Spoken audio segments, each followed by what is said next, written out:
Τι θα θέλεις να πω? Είναι Σάββατο, είναι Απρίλιος, είναι Άνοιξη και έχουμε έρθει βόλτα στα Χρούσα. Τα Χρούσα είναι ένα χωριό καταπράσινο, δισεύρετο για τη Σύρο αυτό. Και επειδή ακριβώς είναι καταπράσινο, το επέλεξαν για εξοχική κατοικία οι πλούσιοι αστεί της Ερμούπολης του 19ου αιώνα. Ήρθαν λοιπόν εδώ, έχτισαν μεγαλεπίβολα αρχοντικά, με καταπράσινους κήπους, πανύψηλα πεύκα, ακόμα και τα πηγάδια είναι επιβλητικά, μαρμάρινα.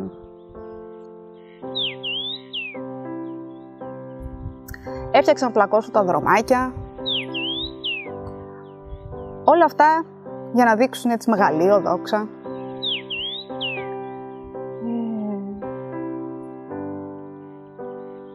Πολλά από αυτά κατοικούνται ακόμα και σήμερα. Κάποια είναι εγκατελειμμένα. Επίσης τα Χρούσα έχουν να περηφανεύονται, εκτός από την όμορφη φύση τους, για αυτές τις επαύλεις, επειδή έχουν επίσημα χαρακτηριστεί κάποιες από αυτές έργα τέχνης και αρχιτεκτονικά μνημεία. Σήμερα στα Χρούσα δεν ζουν μόνο παραθεριστές, δηλαδή πάρα πολλές κατοικίες είναι κατοικίες μόνιμων κατοίκων.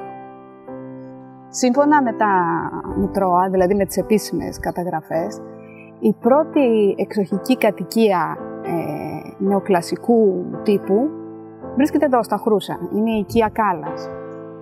Αν υπάρχουν παλιότερα τέτοια οικίσματα, δεν το ξέρουμε, δεν είναι καταγεγραμμένο.